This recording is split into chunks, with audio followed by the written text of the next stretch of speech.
அவங்க இருந்திருந்தா ஒரு ஆக்ஷன் பண்ணணும்னு எனக்கு தோணுச்சு. எல்லாரும் போயிட்டாங்க. இல்ல பர்மிஷன் பண்ணலாமா? இப்பவும் பண்ணலாம், ஒன்றும் தப்பு இல்லை.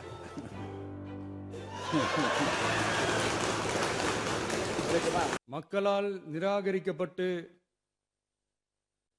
மக்களால் அகற்றப்பட்டவங்களுக்கு ஒண்ணு சொல்லிக்கிறோம், தப்பே செய்ய மாட்டோம், ஊழலே செய்ய மாட்டோம், நேர்மையா தான் இருப்போம், நியாயமா தான் இருப்போம் அப்படின்னு சொல்றவங்களால மட்டும்தான் கூட்டணி ஆட்சி அமைக்க முன்வரும். ஆட்சியிலையும் பங்கு, அதிகாரத்திலையும் பங்கு கொடுக்க முன்வரும். ஊழல்லையே ஊறி போனவங்களால இந்த கூட்டணி ஆட்சியோ ஆட்சியிலையும் பங்கோ அதிகாரத்திலையும் பங்கு கொடுக்க முன்வராது. மெஜாரிட்டி இருந்தாலும் தரமாட்டாங்க, மெஜாரிட்டி இல்லைனாலும் தரமாட்டாங்க. கேட்டா ரெடிமேடா ஒரு பதில் ஒண்ணு வச்சிருப்பாங்க, கூட்டணி ஆட்சியை மக்கள் விரும்ப மாட்டாங்கன்னு. அதே மக்கள் தான் இப்ப அவங்கள பார்த்து சிரிக்கிறாங்க. நான் பதவியேற்ற அன்னைக்கு கொஞ்சம் டைம் அவகாசம் கேட்டேன். எதுக்கு கேட்டேன்? நிதி நிலைமைலாம் கொஞ்சம் மோசமா இருக்குது, அதெல்லாம் கொஞ்சம் சரி செஞ்சுக்கிட்டு படிப்படியா கொஞ்சம் கொஞ்சமா நான் கொடுத்த வாக்குறுதிகள்லாம் செயல்படுத்துவேன், அதுக்காக கொஞ்சம் டைம் அவகாசம் கேட்டேன். நான் ஏதோ வேற எதுக்காகவோ வேற யாருக்காகவோ ஏதோ அவகாசம் கேட்ட மாதிரி. அடுத்து இங்க சபையில இல்லாதவங்களை பத்தி பேச வேண்டாம்னு நினைக்கிறேன்.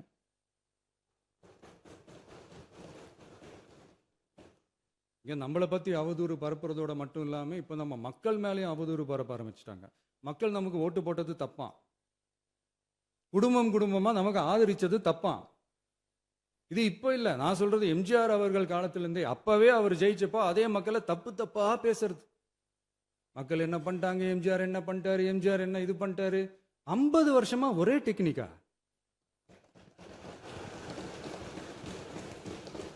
டெக்னாலஜி எல்லாம் மாறி வேற எங்கேயோ போயிட்டு இருக்கு பஸ். இதுல கொஞ்சம் டெக்னிக்காச்சும் கொஞ்சம் மாத்தினா கொஞ்சம் நல்லா இருக்கும். அதனால மக்களுக்கு யூஸ்ஃபுல்லா இருக்கிற மாதிரி இந்த ஆக்கப்பூர்வமான கருத்துக்களோ ஆக்கப்பூர்வமான யோசனைகளோ இருந்தா சொல்லுங்க, அதை நாங்க டெஃபரெண்டா எடுத்துக்கிறோம். ஆனா அதை விட்டுட்டு இந்த நக்கலு நையாண்டி சம்பந்தம் இல்லாத பேச்சு இதெல்லாம் பேசிட்டு அப்புறம் முதல்வர் பதில் சொல்ல, முதல்வருக்கு பதில் சொல்ல தெரியல அப்படின்னா அப்புறம் என்ன சோஃபா மாடல் ஆட்சியா? அது என்னன்னு புரியறதுக்கே எனக்கு ரொம்ப நாள் ஆச்சு.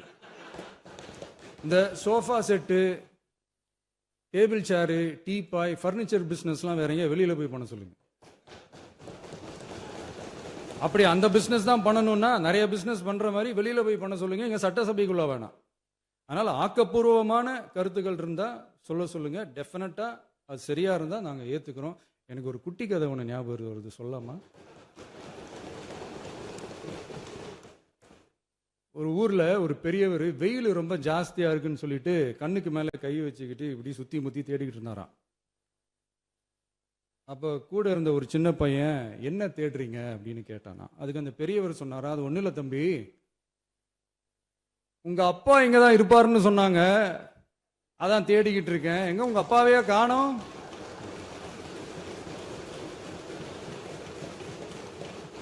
இல்ல அந்த எங்களுக்கும் நக்கலா நையாண்டியா சம்பந்தம் இல்லாத குட்டி கதை இதெல்லாம் எங்களுக்கும் பேச தெரியும். அந்த கதையில பெரியவர் அப்படி சொன்னாராம், தப்பா எடுத்துக்காதீங்க. அந்த கதையில பெரியவர் அப்படி கேட்டாராம். அதனால யாரும் இங்க டென்ஷன் ஆக வேணாம். அதனால இன்னொரு இந்த என்னுடைய உரையை முடிக்கிறதுக்கு முன்னாடி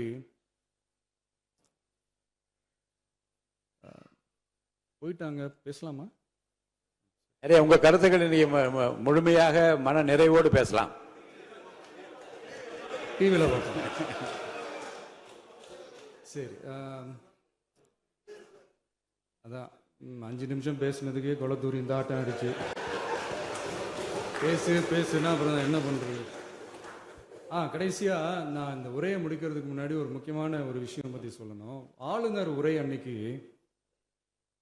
இந்த தமிழ் தாய் வாழ்த்துக்கு அப்புறம் தேசிய கீதம் பாடினது தப்பு, தேசிய கீதம் 2 முறை பாடினது தப்பு, அப்படி ஒரு நிகழ்வு இதுக்கு முன்னாடி இந்த சட்டசபையில நடந்ததே கிடையாது, அந்த மரபையே மாத்திட்டீங்க, இப்படி ஒரு பெரிய ஒரு போர் மாதிரி எதிர்க்கட்சியை சார்ந்தவங்கலாம் சொன்னாங்க இல்லையா, அந்த மாநில உரிமை போராளிகளை, அந்த மரபு காக்கிற உரிமை போராளிகளை ஒரே ஒரு கேள்வி தான் கேட்கணும். 2021 ஆகஸ்ட் 2 ஞாபகம் இருக்கா? Centenary celebration of Tamil Nadu legislature. அந்த ஃபங்க்ஷனில் நம்ம முன்னாள் முதலமைச்சர் கருணாநிதி அவர்களோட கலைஞர் அவர்களுடைய கலைஞர் அவர்களுடைய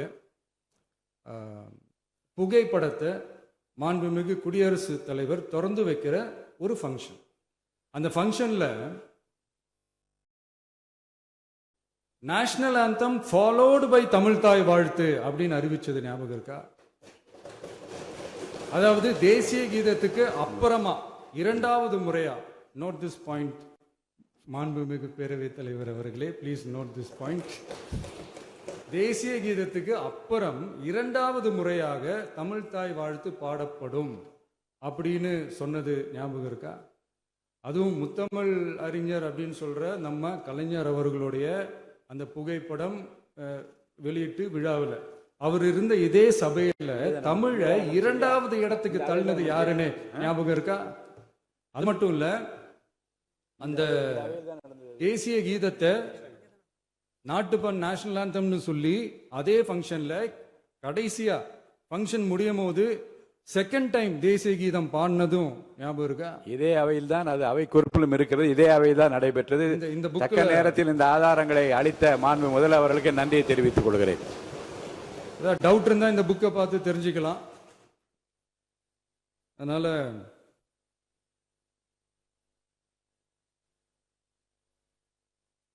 இதெல்லாம் கேட்டா என்ன சொல்லுவாங்கன்னா, அது ஜனாதிபதி கலந்துகிட்ட ஃபங்க்ஷன், அதெல்லாம் அப்படிதான், அதெல்லாம் கண்டுக்க கூடாது அப்படின்னு சொல்லுவாங்க.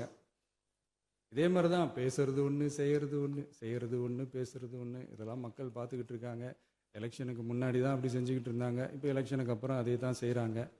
இந்த விஜயையும் சாமானியர்களின் உண்மையான சமூக நீதி அரசையும் அவமானப்படுத்துறதுக்கு தான் அவங்களோட அந்த பொலிட்டிக்கல் சீனியாரிட்டி அது பயன்படுத்துது போல.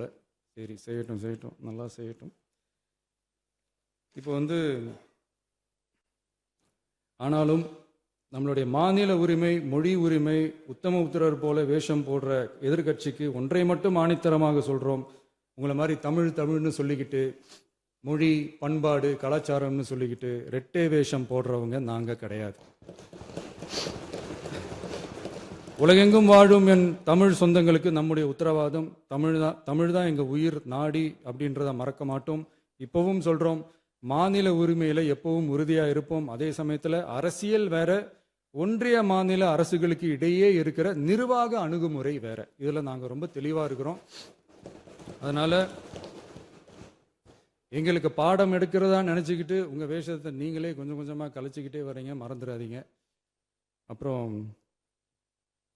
நேத்து எதிர்கட்சி தலைவர், மாண்புமிகு எதிர்கட்சி தலைவர் பேசும்போது நிறைய பேசினாங்க. அதுல ஒண்ணு மட்டும் அரசு சொல்றதா நினைச்சுக்கிட்டு நம்மளை இன்டைரக்டா ஈவில் அப்படின்ற அந்த வார்த்தையை யூஸ் பண்ணாங்க. எனக்கு ஒண்ணு தான் சொல்லணும்னு தோணுது. ஈவில்ஸ்னு டெவில்ஸ் பேசக்கூடாது.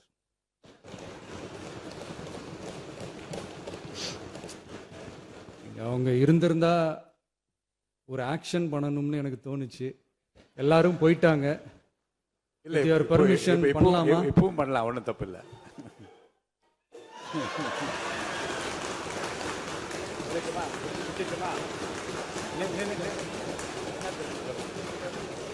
யார் சொல்லணும்? எழுந்து சொல்லணும், உட்காந்து சொல்லட்டுமா?